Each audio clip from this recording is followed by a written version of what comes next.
오늘 하나님께서 저와 여러분에게 주시는 말씀은 마태복음 5장 4절 말씀입니다. 한 구절 말씀인데요. 우리 함께 읽도록 하겠습니다. 시작. 애통하는 자는 복이 있나니 그들이 위로를 받을 것이며. 아멘. 오늘은 복되어라 경건한 애통을 가진 자여라는 제목으로 하나님 말씀을 증거하겠습니다. 새해를 맞이하면서 우리 성도님들에게 어떤 말씀을 전할까 고민하고 기도하다가 팔복에 관한 말씀을 전해야겠다는 생각이 들었습니다. 왜냐하면 이 팔복이야말로 천국 복음의 핵심이요, 우리 그리스도인들이 어떻게 살아갈지를 잘 보여주는 이정표와 같은 말씀이기 때문입니다. 지난 주일에는 사부 예배 때 김민재 목사님이 심령이 가난한 자는 복이 있나니 이 팔복의 첫 번째 말씀을 전하셨는데요. 오늘은 제가 두 번째 말씀인 애통하는 자는 복이 있다, 이 주제와 관련해서 말씀을 전하려고 합니다. 그런데 여러분은 예수님께서 산상수훈에서 설교하신 이 팔복에 관한 말씀을 들으실 때 어떤 생각이 가장 먼저 드십니까? 조금 의아하실 거라는 생각이 듭니다. 왜냐하면 예수님이 가르쳐 주신 팔복이 세상의 복과는 너무나도 다르기 때문이죠. 정말 이것이 복이 맞는가? 라는 의문이 생길 수 있을 것 같습니다. 여러분, 세상은 복을 어떻게 정의합니까? 돈을 많이 벌면 복 받았다라고 얘기를 합니다. 또 성공하면 복을 받았다라고 얘기하고요. 장수하면 복되다라고 얘기를 합니다. 그런데 예수님께서 굉장히 역설적으로 심령이 가난한 사람이 복이 있다 말씀하셨고, 또 오늘 본문에서는 슬퍼하는 자, 애통하는 자가 복이 있다라고 굉장히 충격적인 말씀을 하고 있다라는 것입니다. 여러분, 도대체 이 복은 어떤 복을 말할까요? 저는 이 복이 존재의 복이라고 생각을 합니다. 우리가 무엇을 소유하느냐에 따라 달라지는 복이 아니라 저와 여러분이 누구인가, 어떤 사람인가에 관한 복이라는 것이죠.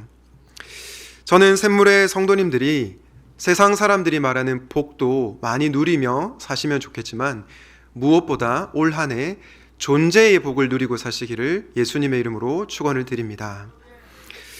애통하는 자가 복이 있나니 라는 주제로 말씀을 전하고 있는데요. 도대체 경건한 애통이란 무엇인지를 말씀을 통해 나누고자 합니다. 가장 먼저 경건한 애통은 나의 죄인됨으로 인한 애통입니다. 다르게 말해서 회개의 애통이라고 할 수 있습니다.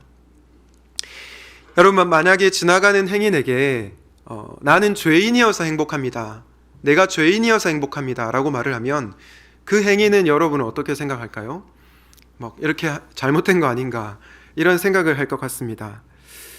돈이 많아서 행복합니다, 내 자녀들이 잘 되어서 행복합니다 라고 말하면 쉽게 이해가 되는데, 죄인이어서 행복하다? 이 말을 들으면 많은 분들이 의아하게 생각할 것입니다. 그런데 여러분, 예수님을 믿는 그리스도인들은 이 말이 어떤 의미인지를 이해하고 있습니다. 왜 죄인이어서 행복합니까?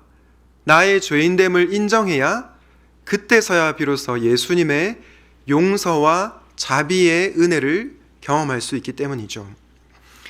여러분, 마태복음이 죄인을 어떻게 정의하는지 한번 살펴보도록 하겠습니다. 마태복음 9장 10절에서 13절인데요. 예수께서 마태의 집에서 앉아 음식을 잡수실 때에 많은 세리와 죄인들이 와서 예수와 그의 제자들과 함께 앉았더니 바리새인들이 보고 그의 제자들에게 이르되 어찌하여 너희 선생은 세리와 죄인들과 함께 잡수시느냐. 우리 12절과 13절은 같이 읽겠습니다. 시작.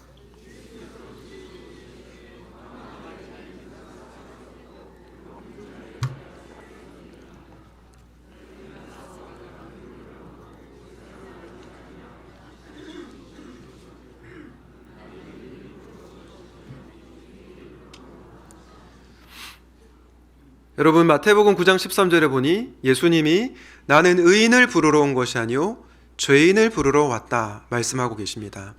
이 말이 무슨 말일까요?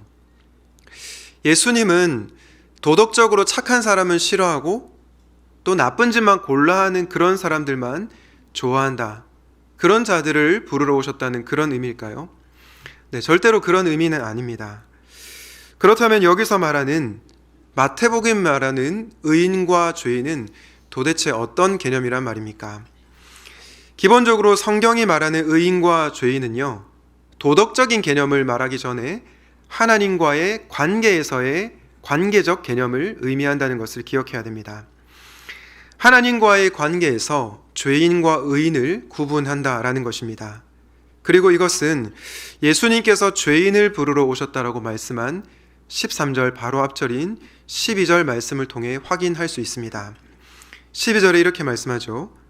예수께서 들으시고 이르시되 건강한 자에게는 의사가 쓸데없고 병든 자에게라야 쓸데있느니라. 여러분, 여기서 건강한 자가 누구입니까? 내가 건강해서 의사가 쓸데없다라고 생각하는 사람이죠. 그렇다면 병든 자는 누구입니까? 의사가 쓸데있다고 생각하는 사람입니다. 여러분, 이 말씀을 13절과 연결해서 생각해 보면 의인은 누구이죠? 내가 건강해서 예수님이 필요 없다라고 생각하는 사람이고요. 죄인은 내가 병이 들어서 의사인 예수님이 필요하다라고 인정하는 사람을 죄인이라고 하는 것입니다. 다시 말해서 나는 죄라는 질병에 걸려서 의사 선생님이신 예수님이 꼭 필요하다라고 고백하는 사람이 죄인이고요. 나는 건강해서 예수님이 필요 없다라고 말하는 사람이 의인이라는 것입니다. 그런데 예수님께서는 나의 죄인됨을 인정하고 애통해하는 자를 부르러 오셨다라고 말씀하고 있다라는 것입니다. 여러분, 예수님 당시에 바리새인들은 어땠습니까? 그들은 스스로를 의롭다고 생각했습니다. 왜냐? 스스로 모범 종교인이라고 생각했기 때문입니다. 그들은 율법을 잘 알았고요. 또한 일주일에 2번씩이나 금식을 하였습니다. 세리와 창녀들과 달리 나는 종교적으로 훌륭하다는 그런 의식에 빠져서 살았습니다. 그러니 그들에게 예수님은 전혀 필요가 없었던 것입니다. 그런데 문제는 이렇게 살면 어떻게 되냐면 우리는 예수님의 은혜를 경험할 수 없다라는 것입니다. 그러므로 우리는 내가 하나님 앞에서 얼마나 죄인인지를 애통해야 합니다. 바로 그때 우리 예수님이 주시는 위로를 경험할 수 있다라는 것이죠. 여러분이 잘 아시는 것처럼 베드로는 예수님 말씀대로 그분을 3번씩이나 부인을 했습니다. 베드로가 도대체 어떤 죄를 범했습니까? 베드로는 도둑질도 안 했고요. 살인도 하지 않았습니다. 그런데 왜 베드로는 죄인임을 인정했습니까? 예수님을 사랑하지 않기 때문입니다. 예수님을 모른다고 부인했기 때문입니다. 예수님과의 관계에서 내가 죄인임을 애통해 했던 것입니다. 우리 마태복음 26장 75절 함께 읽도록 하겠습니다. 시작.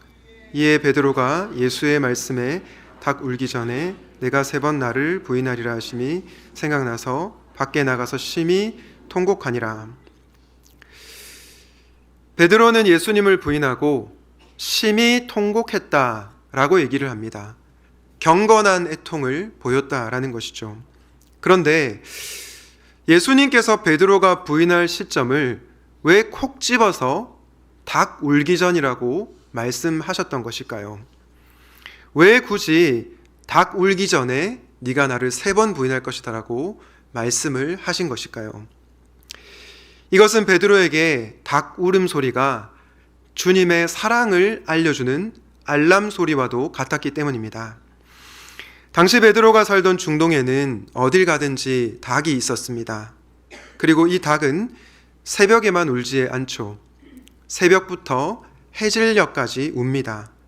그러면 베드로가 꽃기요 꽃기요 이 닭울음 소리를 들었을 때 어떤 감정을 느꼈겠습니까? 내가 정말 죄인이다 라는 감정과 동시에 예수님이 나를 정말로 사랑하시는구나, 예수님이 죄인인 나를 용서하시는구나, 이런 감정을 느꼈을 것입니다. 그래서 베드로에게 닭 울음소리는요, 내가 너를 사랑한다는 알람 소리와도 같았던 것입니다. 아마도 베드로는 이런 음성으로 들었을 것입니다. 베드로야, 너 나를 배신했지. 하지만 나는 너를 여전히 사랑한단다. 너를 용서한단다. 다시 나에게로 나와라. 그러면 내가 너를 회복시켜 주겠다. 이런 음성으로 닭 울음소리가 들렸을 거라는 말씀입니다. 여러분, 그런데 이 베드로가 용서의 위로를 언제 경험했습니까? 그가 심히 통곡할 때, 나의 죄인됨을 인정하고 슬퍼할 때 이 위로를 경험했다라는 것입니다. 사랑하는 성도님 여러분, 왜 죄인이어서 행복합니까? 죄인임을 인정할 때 우리를 용서해 주시고 사랑해 주시는 예수님의 위로를 경험하기 때문입니다. 그래서 예수 그리스도의 용서의 위로를 경험한 자는 죄인이어서 행복합니다라고 고백을 하는 것입니다. 간절히 바라기는 나의 죄인됨으로 인해 애통해하며 우리 주님이 주시는 용서의 위로를 경험하시길 예수님의 이름으로 축원드립니다. 경건한 애통에 대해서 묵상을 하고 있는데요.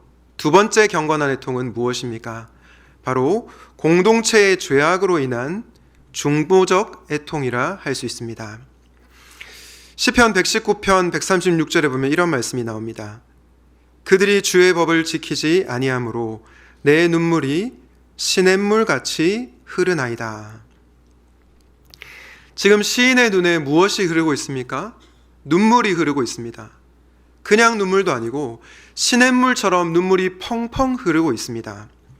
그런데 이 눈물을 흘린 이유가 뭡니까? 하나님 말씀에 불순종한 사람들로 인하여 눈물을 흘리고 있습니다. 이는 공동체의 죄악으로 인한 애통이라고 할 수 있습니다. 이 시편 119편의 저자뿐만 아니라 느헤미야도 공동체의 죄악으로 인해 슬피 울었습니다. 느헤미야 1장에 보면 그는 수일 동안 슬퍼하며 하나님 앞에 금식하며 기도하는데요. 우리 느헤미야 1장 6절을 함께 읽도록 하겠습니다. 시작.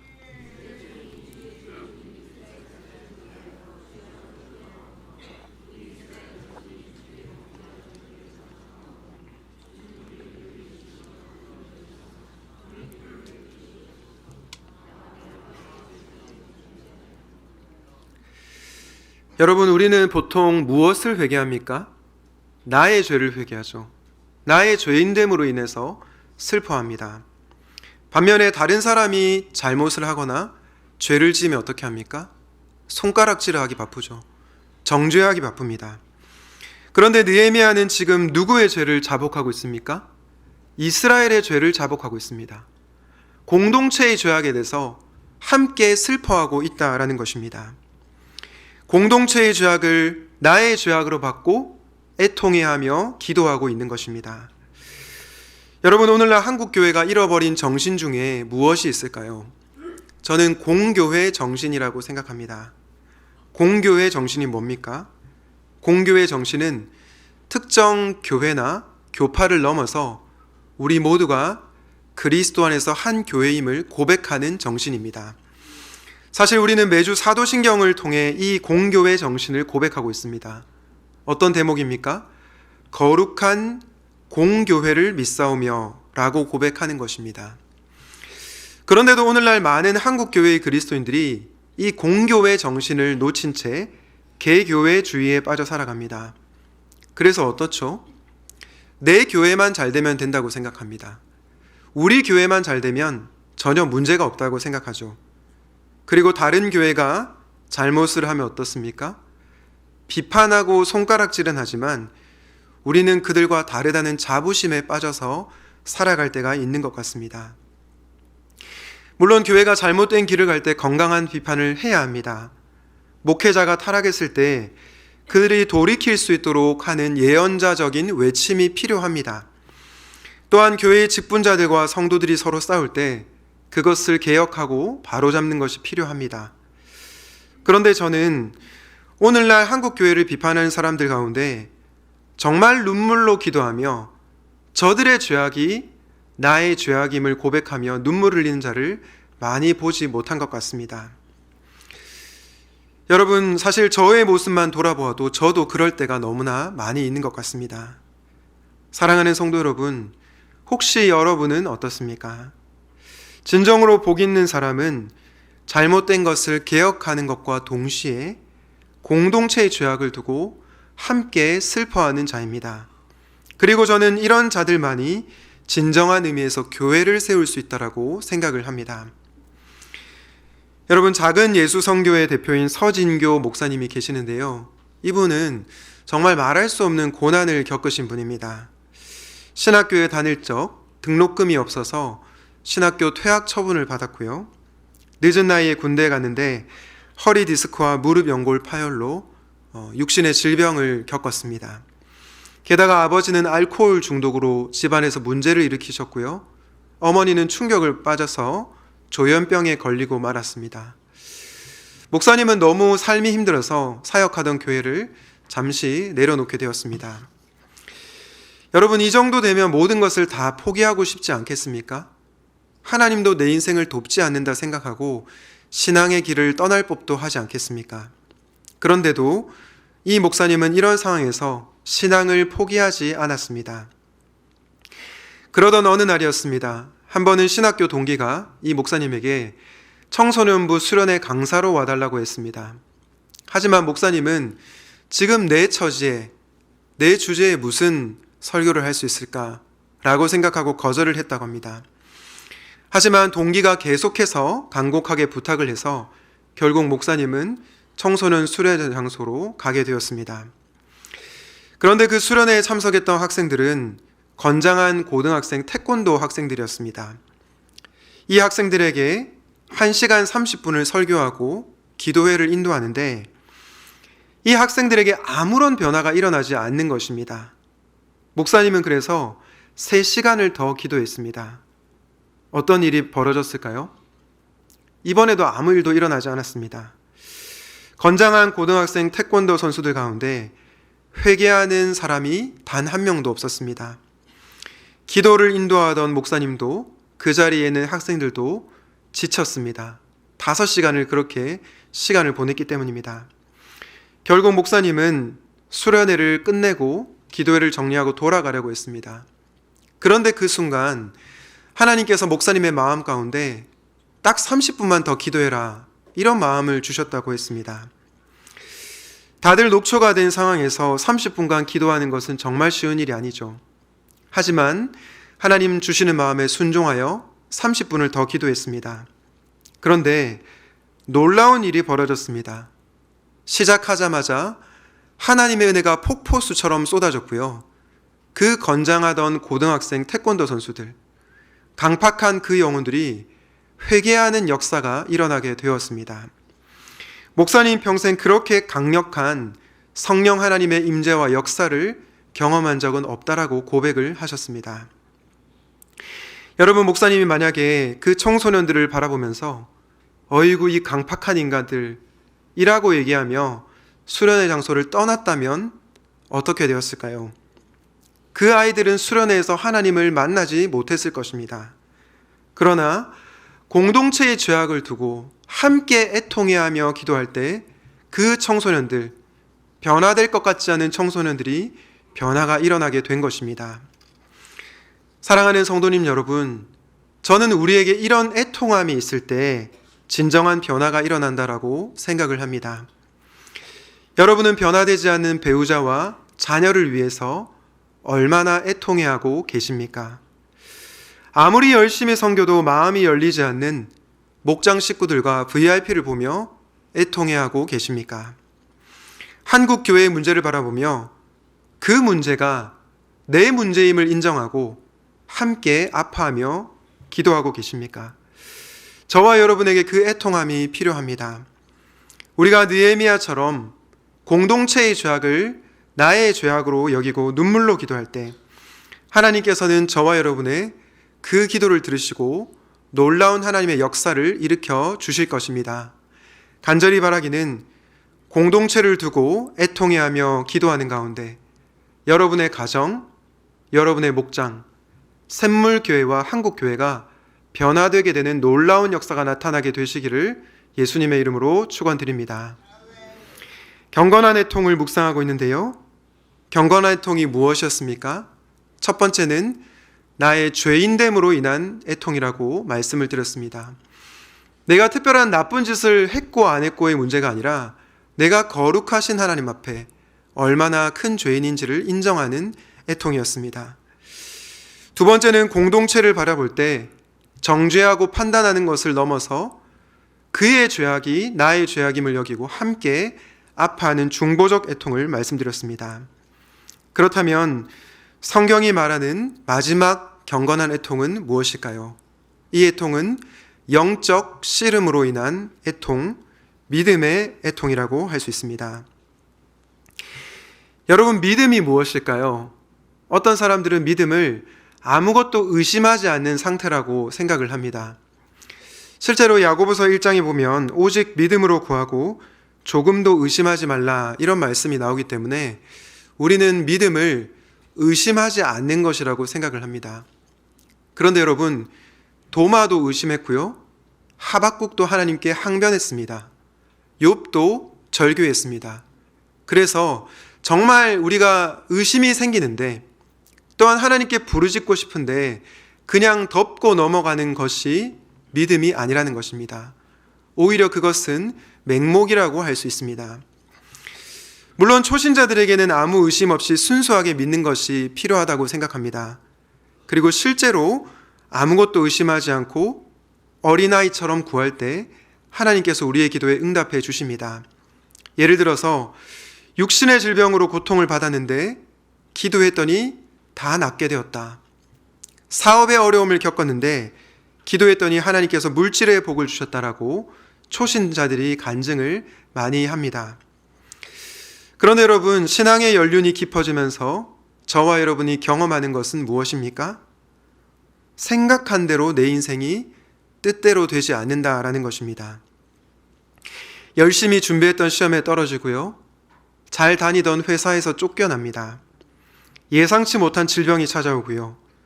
배우자는 여전히 나를 힘들게 하고 청소년 자녀들은 전혀 내 말을 듣지 않습니다. 갑자기 사랑하는 부모님에게 치매가 찾아오고 또 사랑하는 가족과 지인이 죽음을 맞이하기도 합니다. 문제는 기도했는데도 이런 일들이 일어난다는 것입니다. 우리가 기도하지 않았다면 모르겠는데 정말 간절하게 기도했는데도 우리 삶에 애통해 할 만한 일들이 즐비하다는 것입니다. 그러면서 우리는 좌절을 경험하고 정말 하나님 살아계신 것 맞는가라는 의구심이 찾아올 때가 있다라는 것입니다. 여러분은 혹시 이런 경험을 살면서 해보신 적이 없으십니까? 저는 모든 그리스도인들이 한 번은 반드시 이 과정을 통과해야 된다고 생각을 합니다. 십자가의 성 요한이라는 사람이 있는데요. 이분이 이런 상태를 이런 정의로 표현을 했습니다. 영혼의 어두운 밤이다. 영혼의 어두운 밤이 무엇입니까? 하나님이 마치 계시지 않는 것처럼 느껴지는 상태를 영혼의 어두운 밤이라고 하는 것입니다. 사실 하나님은 항상 우리 곁에 계시죠. 저와 여러분 곁에 항상 계시며 그분은 우리를 떠나지 않으십니다. 하지만 신앙생활을 하면서 하나님이 마치 내 곁에 계시지 않는 것처럼 느껴질 때가 있다라는 것이죠. 그런 영혼의 어두운 밤을 통과할 때 우리는 하나님 앞에 어떻게 반응해야 할까요? 저는 가장 좋은 반응이 정직해지는 것이라고 믿습니다. 하나님, 도대체 지금 어디에 계십니까? 왜 숨어 계십니까? 언제까지 지체하십니까? 라고 정직하게 하나님 앞에 나아가는 것입니다. 그렇게 애통하는 것이 믿음이라고 할 수 있다라는 것이죠. 여러분은 영적 씨름으로 애통해했던 대표적인 성경인물하면 누가 떠오르십니까? 저는 단연코 욥이 떠오릅니다. 여러분, 욥은 초신자가 아니었습니다. 욥기 1장에 보면 그는 하나님을 경외했고요, 악에서 떠난 자라고 성경은 기록하고 있습니다. 그런 욥에게 이해할 수 없는 고난이 찾아옵니다. 재산이 다 날아가고요, 자식들을 잃게 됩니다. 그런데 욥기 1장에 보면 이 고난 앞에서도 욥은 하나님을 원망하지 않고 죄를 짓지 않았다라고 고백을 합니다. 많은 사람들은 이 욥기 1장을 보면서 이것이 바로 믿음의 사람이구나라고 생각을 합니다. 물론 이 모습도 믿음의 모습이 맞습니다. 그런데 저는 이 믿음은 믿음의 한 면이라고 생각을 하고요. 욥기 2장부터 37장까지 또 다른 믿음의 모습이 나온다고 생각합니다. 그것은 뭐냐면 바로 애통하는 믿음이라는 것이죠. 욥은 하나님이 느껴지지 않는 영혼의 어두운 밤을 보내면서 하나님께 절규했습니다. 믿음으로 애통해하며 하나님 앞에 나아갔다라는 것입니다. 여러분, 욥과 욥의 세 친구의 결정적 차이가 무엇인지 아십니까? 욥은 애통했고 세 친구는 애통하지 않았다라는 것입니다. 욥은 영적 씨름을 했고요. 욥의 세 친구는 영적 씨름을 하지 않았던 것입니다. 그런데 믿음의 애통을 거친 욥이 세 친구들이 경험하지 못하는 하나님을 만나게 되었습니다. 그래서 그는 욥기 마지막 장에 이렇게 고백합니다. 우리 다 같이 한번 이 말씀을 읽어보도록 하겠습니다. 시작.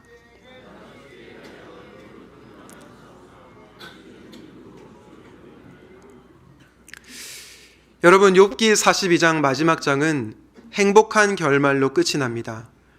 하나님이 욥에게 다시 물질의 복을 주셨고요. 또한 자녀들을 새로 주셨습니다. 그런데 욥에게 있어서 가장 행복한 것은 다시 재산이 생긴 것, 또 다시 자녀가 생긴 것이 아니었습니다. 그에게 있어서 가장 행복한 결말은 그가 이전에 경험하지 못했던 하나님을 만났다라는 것입니다. 그리고 그 하나님이 주시는 세상이 줄 수 없는 위로를 경험했다라는 것입니다. 여러분, 마이클 카드라고 하는 작곡가이며 가수가 있습니다. 이분에게는 목사 친구가 한 명 있었는데요. 이 목사님은 끔찍한 교통사고를 당하면서 거의 목숨을 잃을 뻔했습니다. 다행히 죽지 않았지만 목이 부러지는 바람에 안타깝게도 몸을 움직이지 못했습니다. 그래서 의사들은 그를 샌드위치 모양의 괴상한 기계에 매달아 두었습니다. 이 기계는 이렇게 매달려 있는데 몇 시간이 지나서 이렇게 돌려줘야 됩니다. 돌려줘야 되는데 이렇게 돌리지 않으면 욕창이 생기고 또 건강이 좋지 않게 되어서 간호사가 시간이 되면 들어와서 이 기계를 돌려줬습니다. 그러던 어느 날 저녁이었습니다. 침대를 돌려줄 간호사를 이 목사님이 기다리고 있었습니다. 바로 그때 누군가 들어오는 것이 느껴졌다고 합니다. 목사님은 간호사가 자신을 돕기 위해 들어왔다고 생각했습니다. 그래서 간호사님 오셨어요? 라고 물었습니다. 그런데 아무런 대답이 없는 것입니다. 그래서 목사님이 다시 물었습니다. 간호사님 오셨어요? 이번에도 아무 대답이 없었습니다. 그래서 목사님이 거기 누구세요? 라고 물었습니다. 이번에도 아무 대답이 없었는데 그 순간 목사님은 병실 안으로 들어오신 분이 예수님이시라는 것을 확신하게 되었습니다.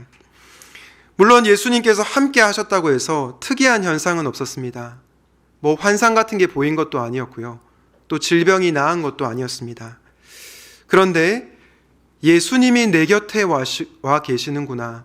이것을 너무나 분명하게 깨닫게 되었습니다. 그런데 이 기쁨도 잠시 몇 분이 흘렀을까요?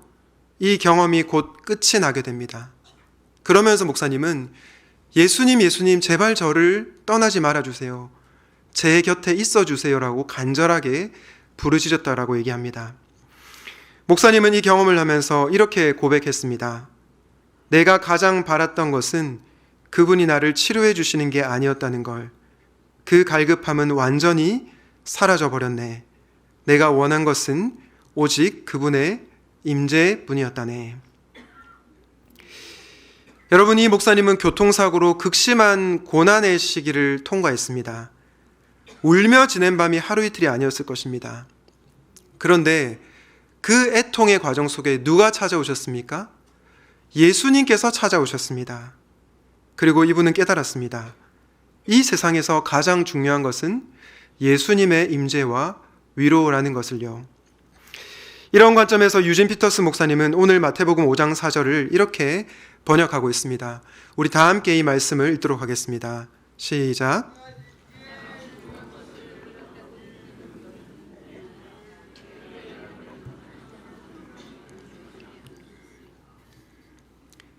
여러분, 이 말씀이 이해가 되십니까? 어떻게 가장 소중한 것을 잃은 사람이 복이 있습니까? 건강을 잃은 사람이, 또 가족을 잃은 사람이, 또 내가 원하는 꿈을 잃은 사람이 어떻게 가장 복되다라고 말할 수 있습니까? 그 이유는 우리가 삶의 어려운 문제로 인해 애통해할 때 가장 소중한 분의 품에 안기는 위로를 경험할 수 있기 때문입니다. 삶의 질곡에서 애통해하며 나아갈 때 하나님께서 안아주시는 위로를 경험할 수 있기 때문입니다. 사랑하는 성도님 여러분, 혹시 여러분 가운데 영혼의 어두운 밤을 보내고 있는 분들이 계십니까? 그렇다면 그 시간이 역설적으로 가장 깊이 하나님을 만날 수 있는 시간임을 잊지 마시기를 바랍니다. 물론 하나님이 느껴지지 않는 순간들 때문에 원망스러울 수 있습니다. 답답할 수 있습니다. 그러나 여러분이 그 시간을 믿음으로 애통할 때 반드시 주님이 주시는 위로를 경험하게 될 것입니다. 또한 궁극적으로 우리 주 예수님께서 다시 재림하셔서 저와 여러분의 눈물을 닦아 주실 것입니다. 그러므로 여러분을 현재 위로해 주시며 장차 위로해 주실 그 예수님 바라보며 우리 주님이 주시는 위로를 경험하게 되시기를 예수님의 이름으로 축원드립니다. 말씀을 맺겠습니다. 오늘은 복되어라 경건한 애통을 가진 자여라는 제목으로 말씀을 증거했습니다. 여러분, 오늘 전한 말씀은 그저 논리적으로 이해할 수 있는 그런 말씀은 아닙니다. 우리가 실제로 살면서 경험해야 할 진리의 말씀입니다. 그리고 경건한 애통을 통해 하늘의 위로, 하나님의 위로를 경험한 자들은 제가 전하는 말씀이 어떤 뜻인지를 이해하게 될 것입니다. 사랑하는 샘물 성도 여러분, 이 세상의 복도 좋지만 존재의 복을 누리시는 저와 여러분이 되시면 좋겠습니다. 나의 죄인됨으로 인해 애통해하고 공동체의 죄악을 볼 때 정죄가 아니라 나도 함께 아파하며 무엇보다 고난 중에 영적 씨름으로 믿음의 애통을 끝까지 해나가시기를 바랍니다. 간절히 바라기는 이런 경건한 애통의 과정을 통하여서 세상이 줄 수 없는, 세상이 알 수도 없는 우리 주님이 주시는 위로를 꼭 경험하게 되시기를 예수 그리스도 이름으로 축원드립니다. 아멘. 오늘 말씀을 기억하면서 함께 찬양하도록 하겠습니다. 사랑하는 나의 예수님, 예수님만이 우리의 유일한 소망이시며 우리의 유일한 복이심을 고백하게 됩니다. 사랑하는 성도님들 가운데 이 세상이 말하는 복을 얻지 못하여 슬퍼하며 애통해하는 분들이 많이 계십니다. 바로 그때 우리 예수님께서 찾아가 주셔서 내가 진정한 복이다, 내가 주는 위로가 진정한 위로라 라고 말씀하여 주실 때 우리 성도님들이 그 말씀 앞에 믿음으로 반응하게 하여 주시옵소서. 나의 죄인됨으로 인해 아파하는 마음을 허락하여 주시고 공동체의 죄악을 바라볼 때 정죄하는 것을 넘어서 나의 허물로 끌어안는 중보적 애통이 우리에게 있게 하여 주시옵소서. 고난 중에 있는 영적 씨름을 하고 있는 성도님들을 위해 중보합니다. 육신의 질병과 마음의 어려움으로 하나님 앞에 절규하며 나아가는 우리 성도님들, 하나님께서 그 성도님들의 기도에 응답하여 주시옵시고 여호와 라파의 하나님께서 치유와 회복의 은혜를 베풀어 주시기를 간절히 기도드립니다. 또한 정말로 그 고난의 현장에서 하나님 앞에 울부짖으며 나아갈 때에 가장 소중한 분의 품에 안기는 주님의 위로를 경험하게 하여 주시옵소서. 그리하여 주님 앞에 서는 그날까지 영적 씨름을 포기하지 않도록 도와주시옵시고 우리 예수님의 임재를 경험하여서 그분이 주시는 능력과 힘으로 이번 한 주도 승리하며 살아갈 수 있도록 도와주시옵소서. 하나님, 우리의 물질의 주인이 주님이심을 고백하며 있는 그대로 돌려드립니다.